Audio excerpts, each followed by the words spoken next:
Hey YouTube, how y'all doing? It's been a minute. Um, so we are going to have a little story time and we are going to eat. Um, and before we do anything, I want you to like, comment, share, subscribe this channel so that we can blow up, y'all, okay? Um, and I'm going to say grace, then we're going to get into it. Lord, thank you for this food that we're about to receive for the nourishment of our bodies. Christ, amen. Okay, y'all. It's a little serious today. So that's why I got like some growing up comfort food type stuff. Because my story time is a little serious. See the blacks under my eyes look so bad. But what we have today is I have hot dogs with mustard, relish, and onions. And then I have fries. So how has everybody been doing? I'm hungry, y'all. It's so good. I haven't eaten in a few days. Well, I can't even say a few days. I didn't eat in one day, y'all. Sorry, but that's how I felt. Especially because everything that was happening to me. So we'll get into that. But, oh, I meant to turn this on so I can kind of look at it and kind of deviate back and forth from the serious.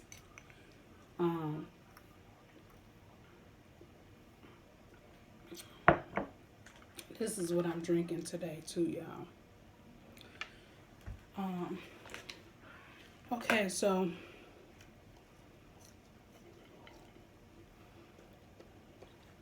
we moved to Texas 2 years ago. And before we moved here, my husband had brought me here for vacation. And I really liked it. Vacation was fun. Really liked it. My parents went with us on vacation. And both of my daughters. Only person that didn't go was my son.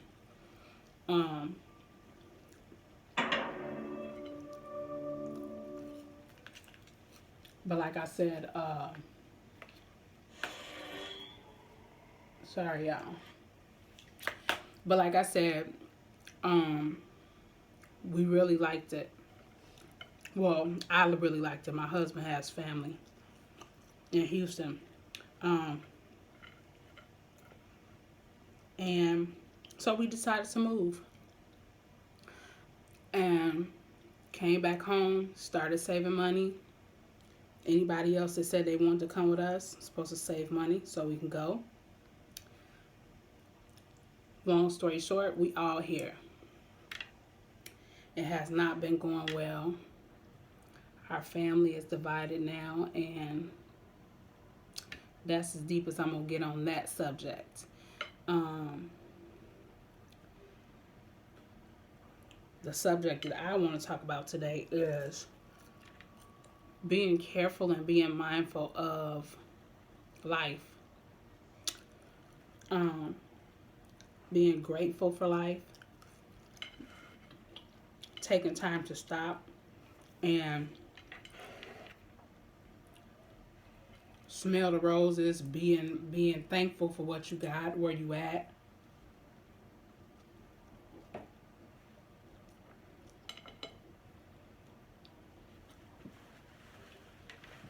And I say all of that because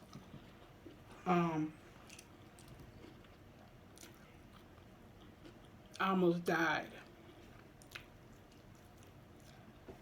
In 2007, I had weight loss surgery. And I had the most extensive one you can have, which means you no longer absorb, your body doesn't absorb nutrients and different things the same way. But I'm like, oh, this is the most extreme one. You lose weight the quickest. I'm going to get this one. Um, and if I could turn back the hands of time and know then what I know now, I would have never gotten it. Any of them.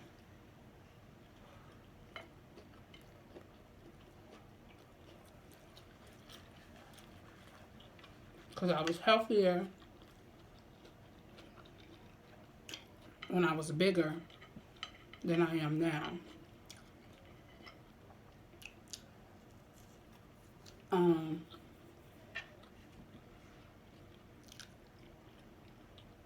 So my body doesn't absorb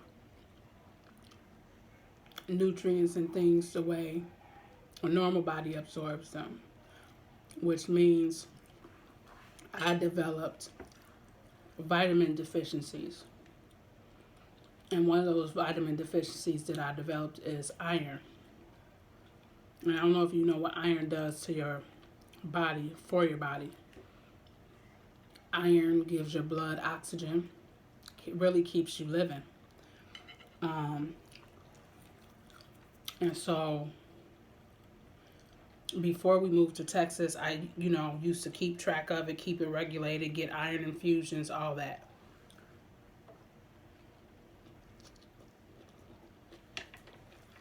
I got to the point where when I knew it was time to get an iron infusion,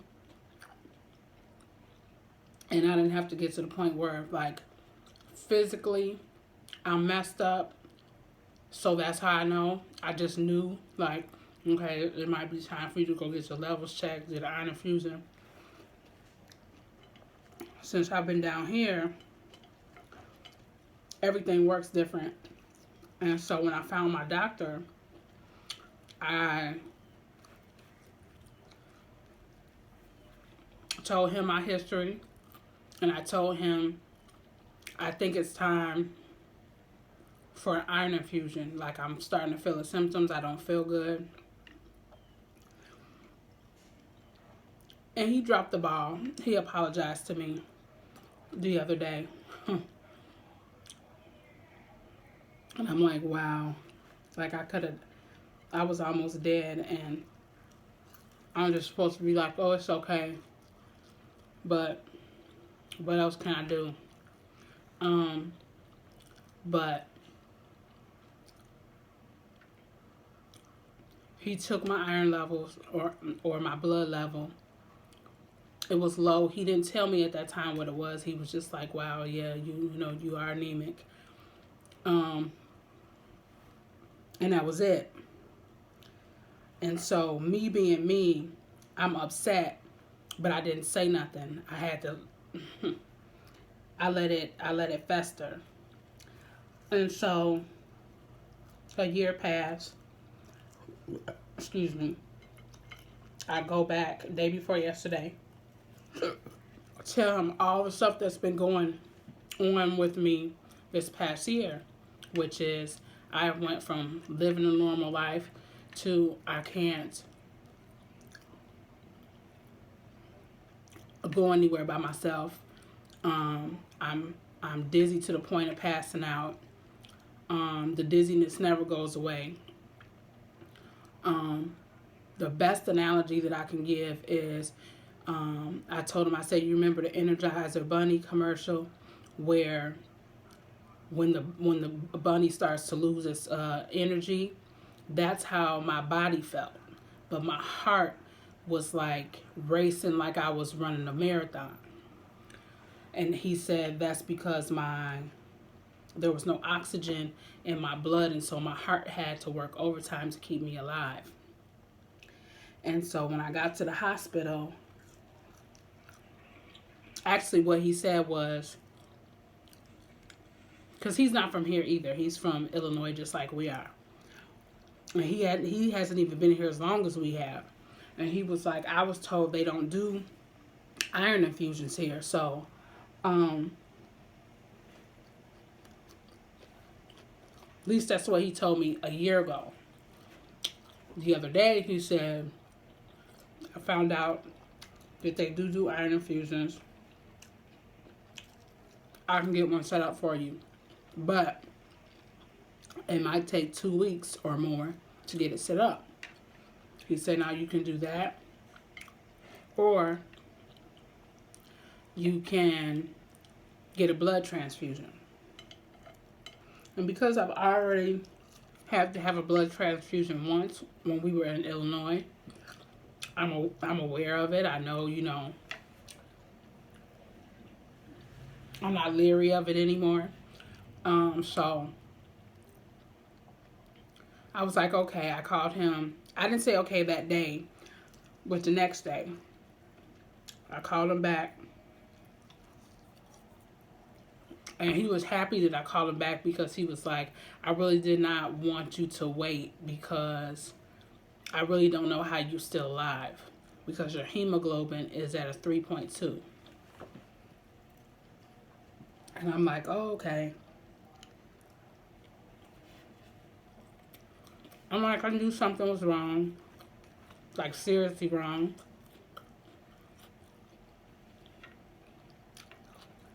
So he says, I sent you an email with your levels in it.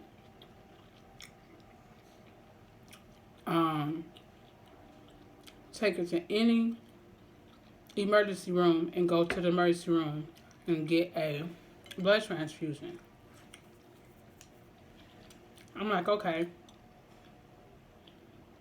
So Friday morning at 11 o'clock, well, 10 o'clock, I said, okay, I'm going to go to the hospital and get a blood transfusion. Not knowing that once I got there and they took their labs, they took more blood to make sure, I guess just to corroborate,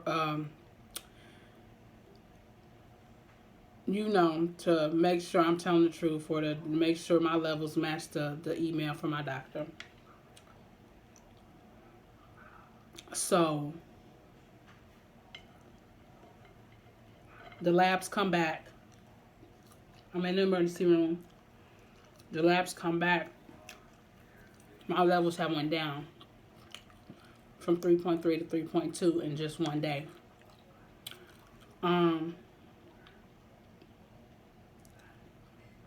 And the doctor's like, when people come in to the emergency room and they're at a 3.3, we're trying to keep them alive. We're trying to bring them back. And I don't know how you still walking around. I don't know how you're still alive.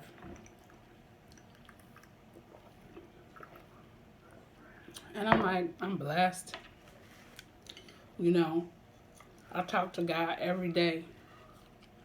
I may not do right all the time, live right all the time. But I talk to him every day.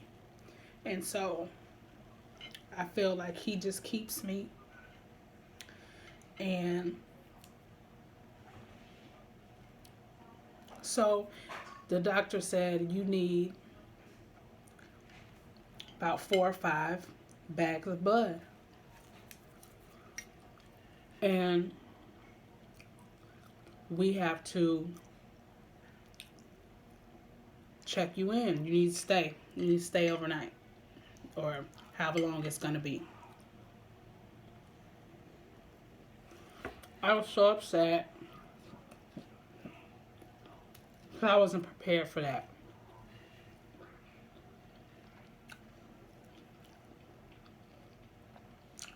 My husband's sick right now. And has been sick for the past 2 years since we moved here. I have a 9-year-old daughter. And I just wasn't prepared to stay. So when he left out, he said, well, let me see what I can do. He said, cause I'm like, well, in Illinois, when I had to have my blood transfusion, they gave me my blood transfusion in the emergency room and then sent me home. I didn't have to be admitted and all that. He was like, well, this is Texas, different protocols, blah, blah, blah. I'm like, okay.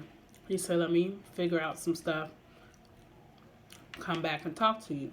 So while he's figuring out some stuff, I call my daughter, and of course my oldest daughter, and of course she kind of cussed me out a little bit, and she's like, you need to stay and let them work on you. And I'm like, yeah. Call my husband. He say the same thing. And my husband was saying, excuse me, maybe God is sitting you down for a minute for a reason. So just let them work on you. So I said, okay. So when the doctor came back in, he said, well, I couldn't, I have to admit you. We can't give it to you in the emergency room, blah, blah. I said, I've already woosah'd and came to the conclusion that I need to stay. And he was like, okay, thank you. So they started giving me the blood while I was in the emergency room. Put the first bag on and then took me up to ICU. And like, this is one of my, see all the weight that I lost, y'all. And sometimes I feel like I didn't lose any weight because of how, my arms and stuff, how they still are. But,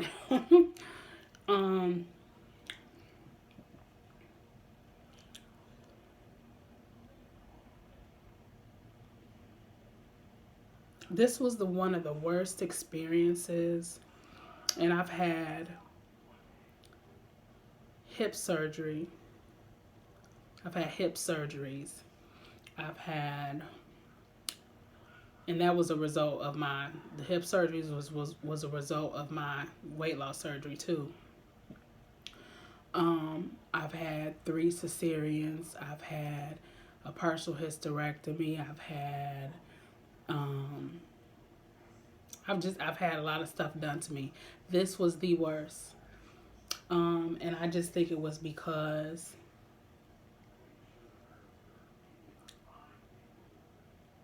I didn't plan on having to stay. So mentally I wasn't prepared. And I was scared and stressed and hurting because I have no more blood. I don't have enough oxygen in my blood. So like the IVs aren't working right. And so I'm being poked and poked and poked and poked. And so from 11 o'clock,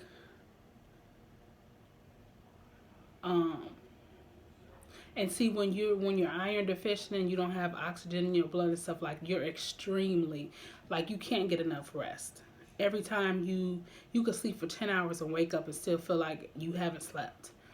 And so that morning before I went to the emergency room, I think I woke up at 10 o'clock. Woke up and decided to go.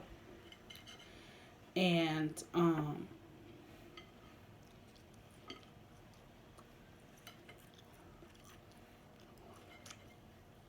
so I hadn't ate anything. Hadn't had anything to eat. And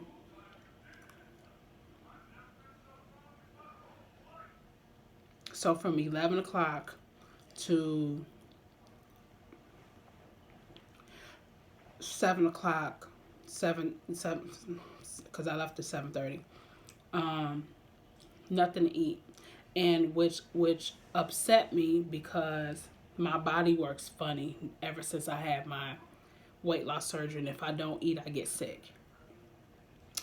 And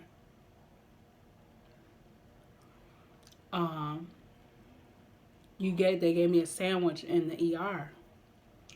But then when I got up to the ICU, he had put me on a liquid diet, and so I was so mad because I had a headache.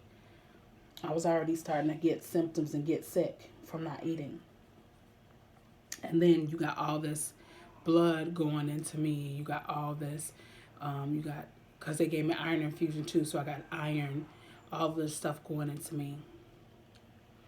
And I had the most nicest nurses. One was the male nurse, Justin, and then a sister, I forget her name. And I think I forget her name because you know how we are with each other. We're not gonna give each other. We're not gonna let each other. We're not gonna take shit from each other.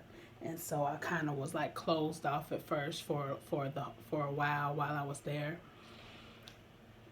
But she literally prayed over me and got me through. She got me to stay for as long as I did, because by 7 o'clock in the morning, when she was getting ready to switch, when the shifts was getting ready to switch, I asked her to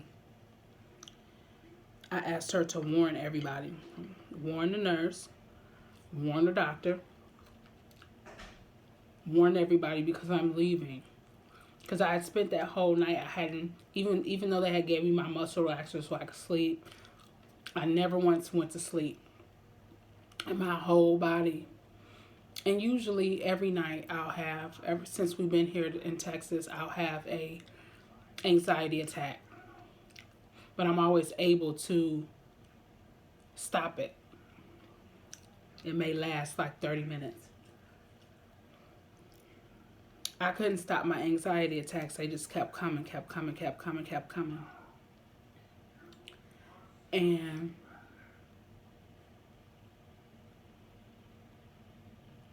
so when the nurse came, Justin, the nurse from the night before, he was back in. I told him, I said, I'm ready to go. I said, so you need to go and do what you need to do, whether it's talk to the doctor, get my discharge papers together, whatever. But I'm ready to go. And I said, I don't need no arguing, because I'm going to pull everything out of my arms. I'm ready to go. Y'all have done enough to me. I will follow up with my primary doctor. So he said, okay. He left out. He said, let me go handle some stuff. He left out, came back and said, I talked to the doctor. They said, okay, you can go, or not you can go. They say you leaving against doctor's orders, blah, blah, blah, but okay. And because I was leaving against doctor's orders, they wouldn't give me referrals to, like, get my future infusions and stuff. But I'm not worried about that, because my doctor already knows where for me to go now. But long story short, y'all. And then I came home, got in the bed, slept all day, got up today, and went to go see my daughter's new apartment. And I think I just been moving around too much and doing too much, because I am still full of somebody else's blood and iron, and so I'm like still not feeling myself. But I'm grateful. I'm grateful to be alive, and I am ready to live my life.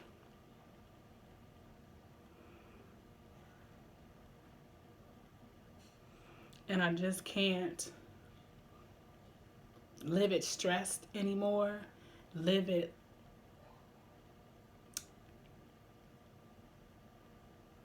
trying to be what somebody else want me to be.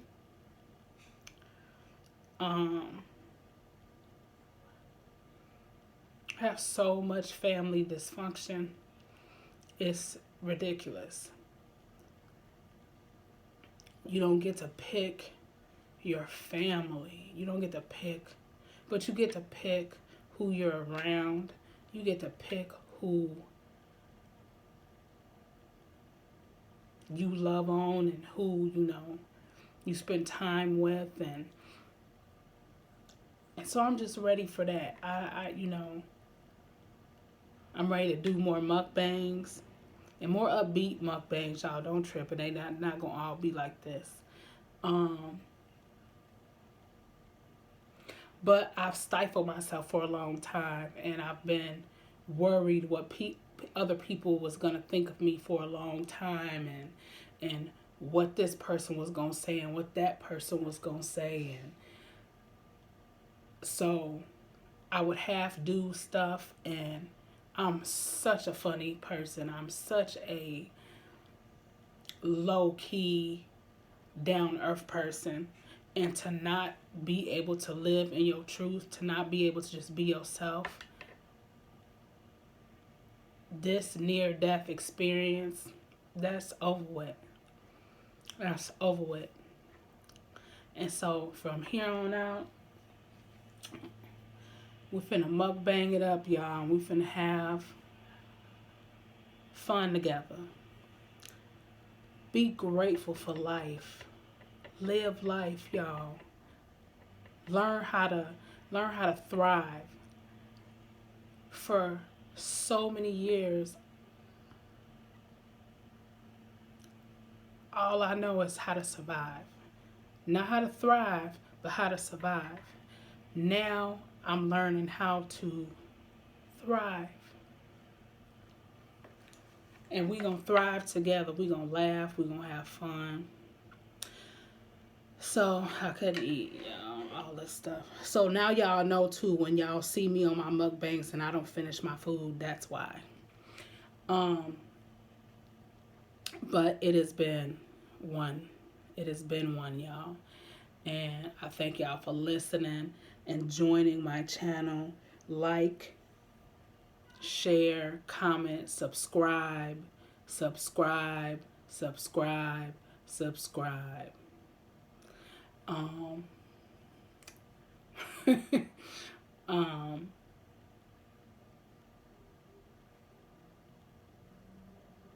And be good to each other. Be good to each other.